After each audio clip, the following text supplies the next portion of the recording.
the unrealistic expectation and fantasy of the secret is that we're going to have a one-sided life. And when you understand quantum physics and the field that we live in, it is an electromagnetic field.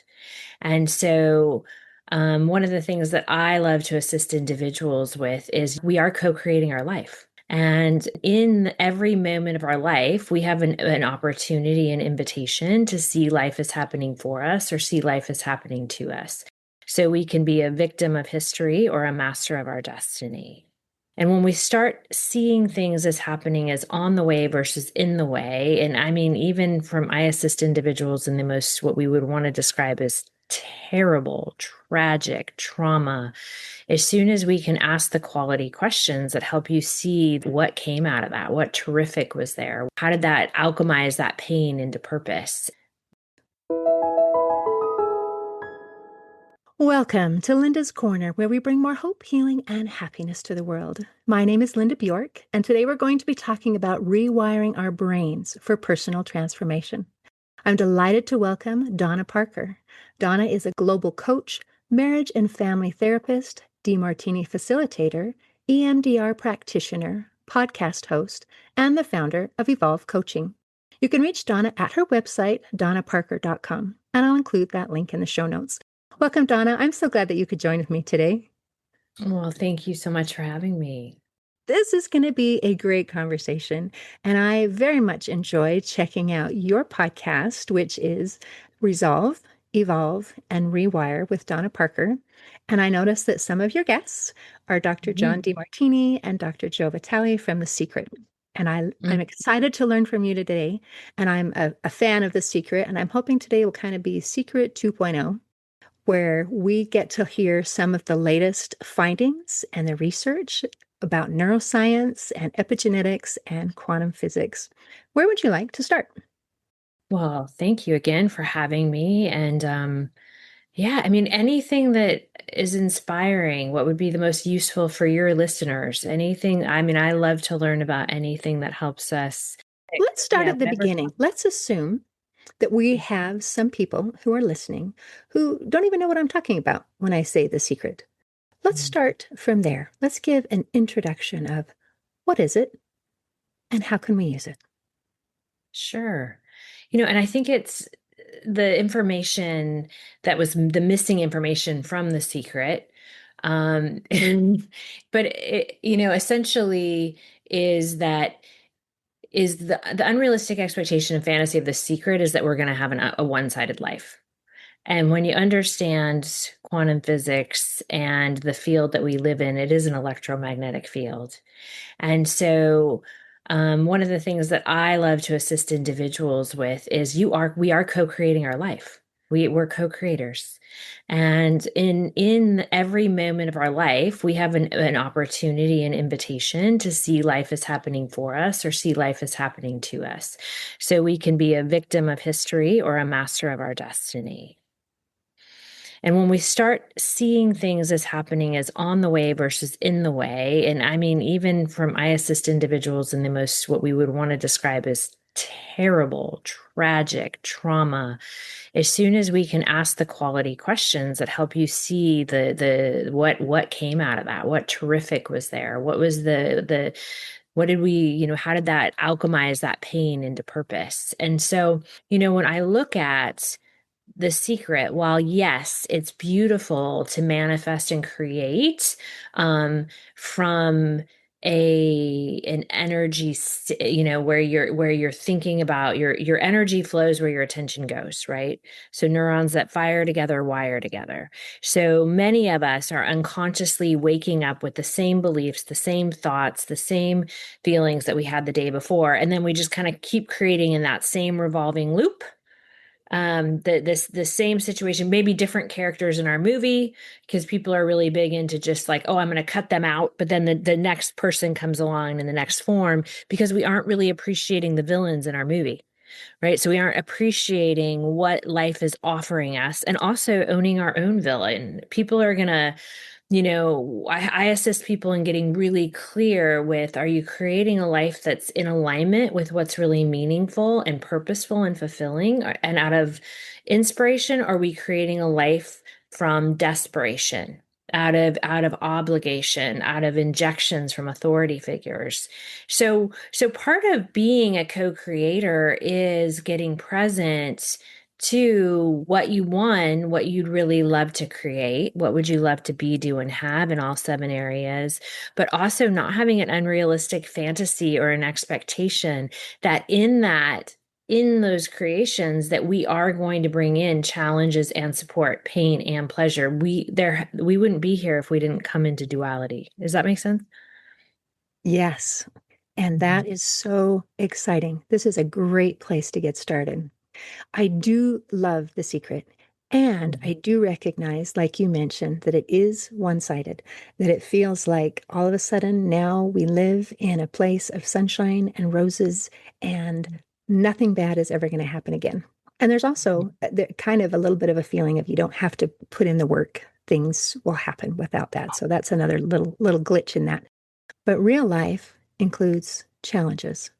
So when you Yep. talk about co-creating our life, it's not just a creation where we have 100% control.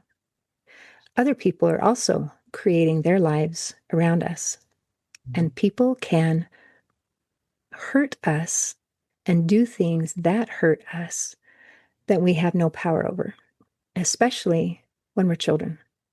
And so when you talk about appreciating the villains, I would love to go there a little bit more, if that's okay. And I'm going to share just a little bit of a personal story. My beautiful daughter was raped when she was 8 years old, and we Mhm. had no idea Mhm. until 20 years later when she actually was able to remember it. And so dealing with something like this is real life. So when we're Mhm. looking at something so horrific, Mhm. so deeply, deeply destructive, Mhm. how do we go about Mhm. appreciating the villain, Mhm. taking the good out of this situation so that this happened not just to me, but for me? Well, I love that. And I think that's a question that many individuals struggle with. And that's what I love to do in my, not only do I also teach seminars. So I love to do that in my one-on-ones and in the seminars and teaching universal laws and principles.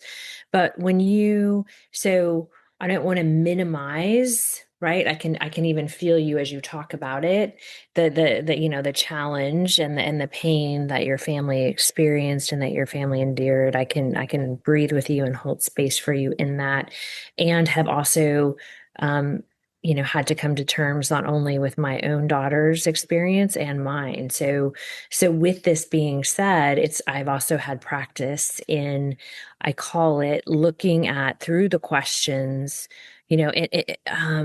looking at what did come from that experience, what shifted in your life, in her life, what happened as a result of that. Did you guys get closer as a family? Did conversations open? um what was this someone, what happened as a result? What did you have to feel inside of you? What were you set up to feel in your life? And where was that pattern coming back around? Was it powerless? Was it helpless? Was it those are some of the injections that were offered. It's looking at, as a result, what right now, if we're seeing it as all terrible, we're going to keep her a victim. And the problem is, if we keep people a victim, we're going to keep bringing in villains in their life, right? So it's like holding her with empathy, but also going, okay, I don't know her perspective. So without me knowing her perspective and her experience and her perceptions, I can't go in and look at going, I'm not taking away the terrible side of that. I'm not taking away, because all of that's true. But if we hold, like most therapists do, in that story, they'll live in that story the rest of their life. So And I know that most people looking at this is only going to see the terrible side of that because that's what we're of course. But if we can fill in like a top, we know that side. But what came from it, right? Like if you look at almost anything that people look at in their life that's challenging, that's where we grew the most. It's kind of sometimes the things that break us build us. And so that's where I get curious. And you guys might be so far in the trenches that without knowing any of your history, that you might want to throw something at me right now because you're like, no, this is all terrible. This is all tragic. But that's where we ask those questions. And I'd have to take you and her in the moment, and hold that space and go, but what did start building, right? What did we become aware of? What did start growing and changing? Right. And your comments make me think of something, a conversation my husband and I had, where we've Mhm. said, if there was any challenge in your life that you could take away, but you Mhm. also had to take away the learning that came from it, what would you erase? And we Mhm. thought, really nothing. Mhm. Mhm. And yet there are some situations where it's not all resolved and not all of the lessons are learned. Some of the Mhm. things that we have grappled with is forgiveness and Mhm. is trust in the healing process. Mhm. And um, and Mhm. things are going to be okay. They're not all okay yet, but there has been tremendous progress. Mhm. Yeah, I can feel all of that, and I can feel that and hold that space for what arises with your whole family, and that is a journey. It is a journey back home and a journey and an invitation, like I said, until I mean I have worked people through something, traumatic, very similar to what we describe as traumatic. And by the time I teased out and we got present in the moment, they could feel and see the wisdom. It's a lot harder with an 8-year old, right? Right. So that's where it's like you're what's in front of me. So it's looking at the invitation of going, what did you have to sit with and be with in your inner world? And then where is that loop and that pattern coming around that's ready to be felt, healed, and integrated? Um, Excellent question. So when you talk about the feelings that I have from this, I mhm, felt intense guilt after I found out that something so traumatic could have taken place and I didn't know. And mhm. for her, growing up in a home where you're loved and protected, and to have that betrayal was so confusing and overwhelming. She didn't even remember that it happened. Was it a family friend An uncle. or yeah, I mean, um, so and I think that's the guilt that you're going to carry is some of that, especially, clearing some of the weight of that guilt because what was the expectation on yourself? Oh, to protect and love my children, keep them safe.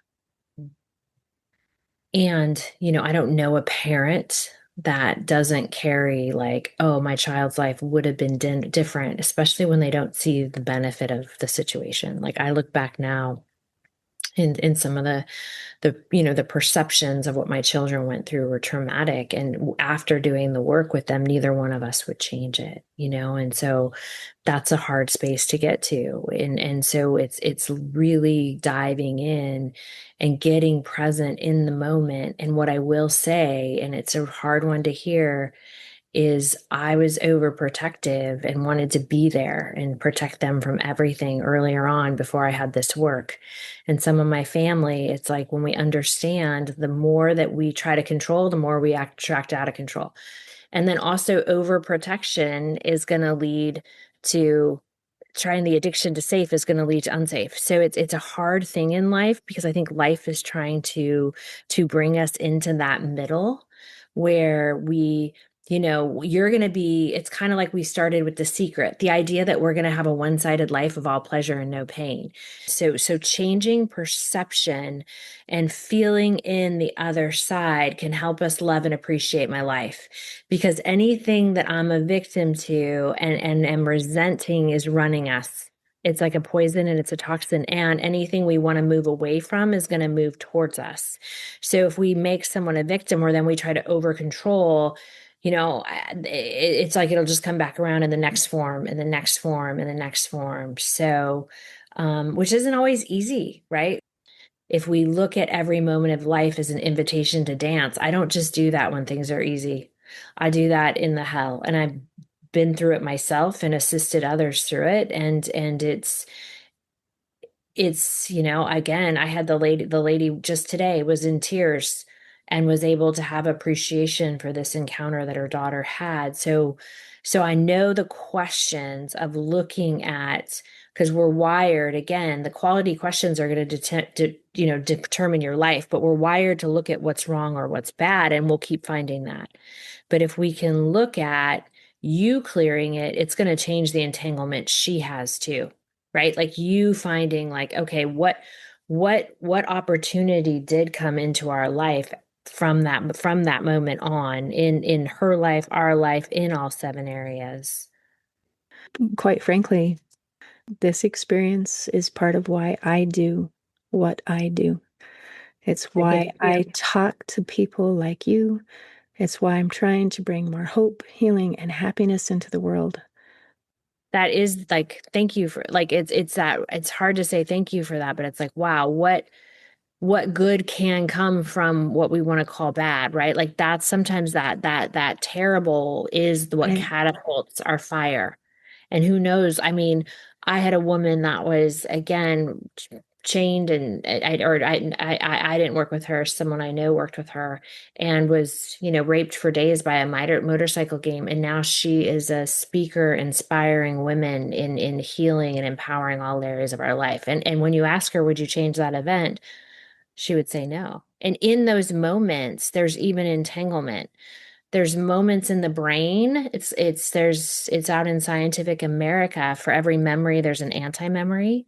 So when we go back to the moment, we can also rewire the brain, because your brain will find the anti-content in that moment. Right. So it's almost like for a protection and a dissociative state. So if, say, you're in a field and it's smelly, or it's, if it's dark and it's wet and it's smelly, the brain will take you to a field of roses that smell good and there's sunshine. So it's, or they'll have the over supportive mom come in. Like, so it's like when we bring those polarities together, because the brain is actually wired to maintain homeostasis, so is our life. And so it's that reminder that the more addicted I get, which goes back to The Secret, to all roses, all peace, then I'm going to bring in the war. So what we start doing is learning to dance with those polarities. We start learning to dance with the invitation, not only in ourselves to go, you're a two-sided human. I don't know one person that I wouldn't look at and say, you have a war within sometimes. They're not just all peaceful. No one just arrives. You have a war inside sometimes, or, challenge. I do. I don't know a family that doesn't have peace and war. I don't know a society or a culture or a community that doesn't have peace and war. I don't know a nation, a world. We're wired for both. We're wired for it. And that's where, if we can alchemize our pain and turn it into purpose, and it's, even, and for her, I don't know, like, again, it's so hard to know with hypothetical until I'm in with an actual opportunity to transform a life. And I want to transform the life because I don't want that to be their story, right? And so it's otherwise that story and that energy in is what life will reflect back and respond to. Right. And when you say you don't want that to be their story, I would say maybe that's a chapter in the story. It's not the end. Absolutely. And then the chapter, like any movie we go and watch, right? It's like that's what makes the movie. We movie would be really boring to watch without the drama, the hero, the villain, the dark, the light, right? So how do we, look at these moments and um not only that, but appreciate and some of the wisdom that we'll keep. Like, look at your life's purpose. Look at what you're doing to inspire and transform lives. Look at Right. what you're getting into. Look at the lives that you're going to impact from it.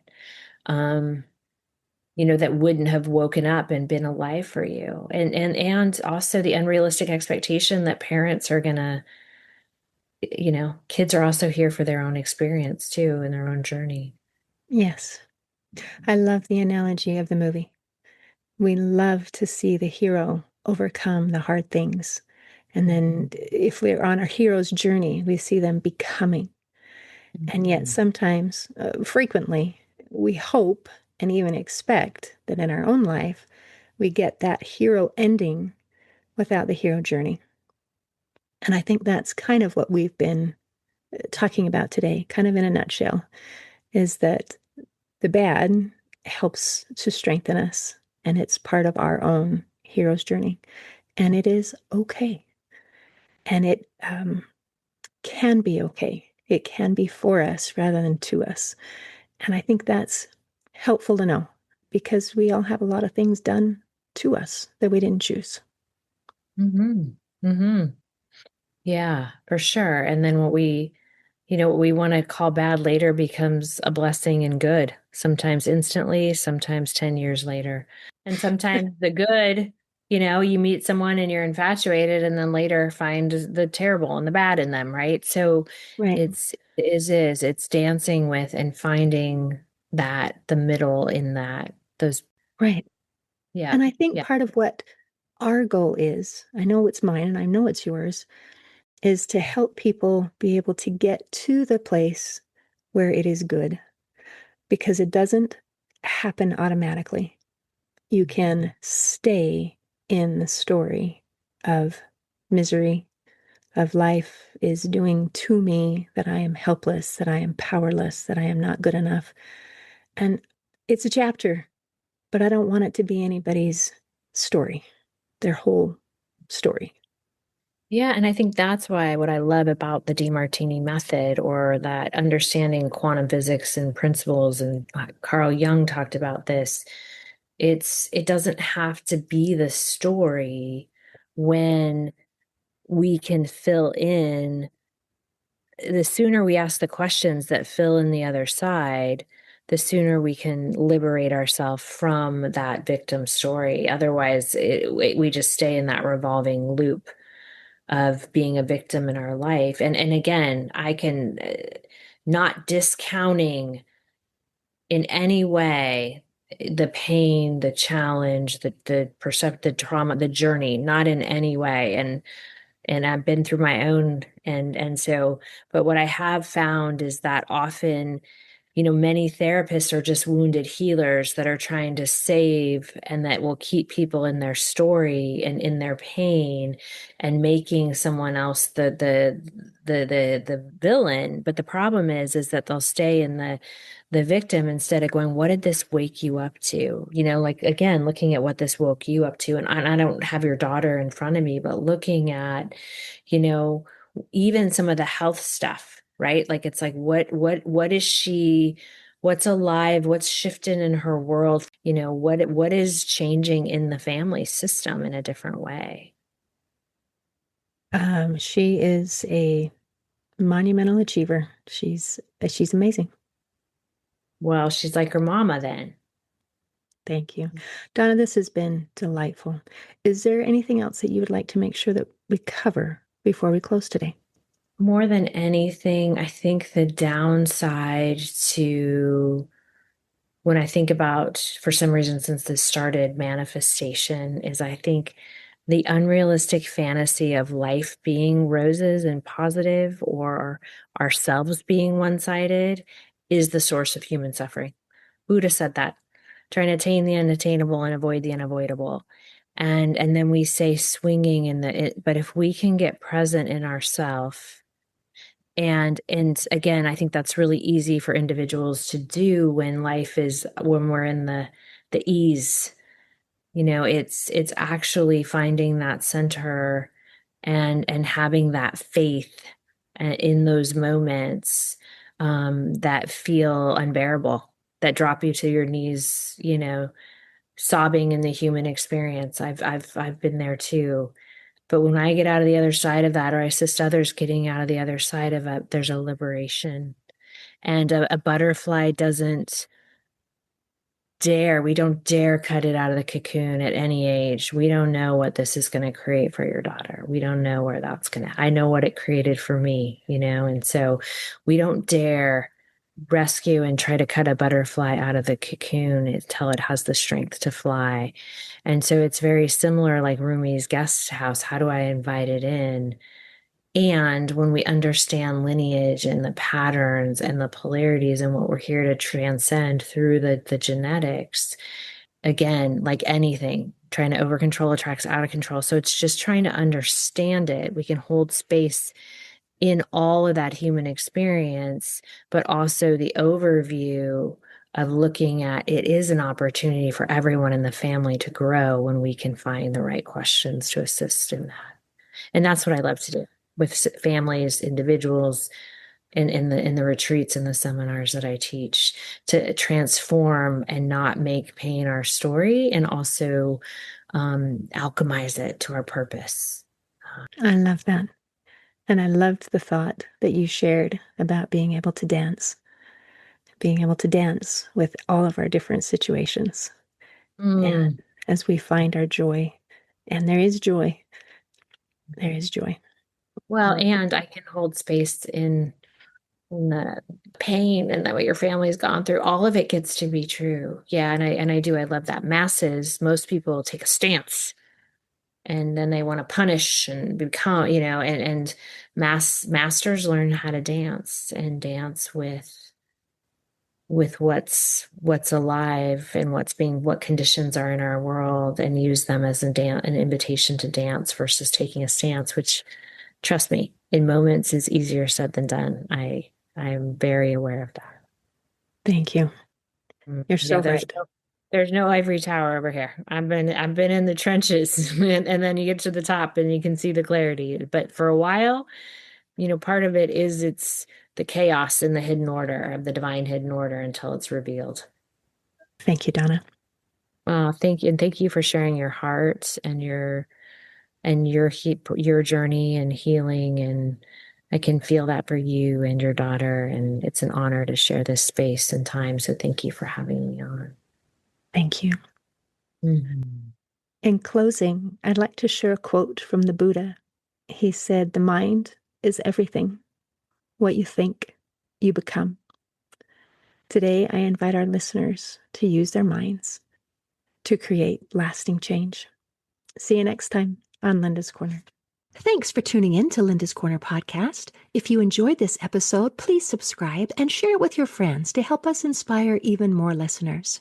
Be sure to visit hopeforhealingfoundation.org for free and affordable resources to help you overcome life's challenges. And explore healingbreathworkdetox.com, where you'll find transformative tools for deep inner healing and lasting change. Also, don't forget to check out my books, Crushed, A Journey Through Depression, and You Got This, an action plan to calm fear, anxiety, worry, and stress. Your journey to hope, healing, and happiness starts here.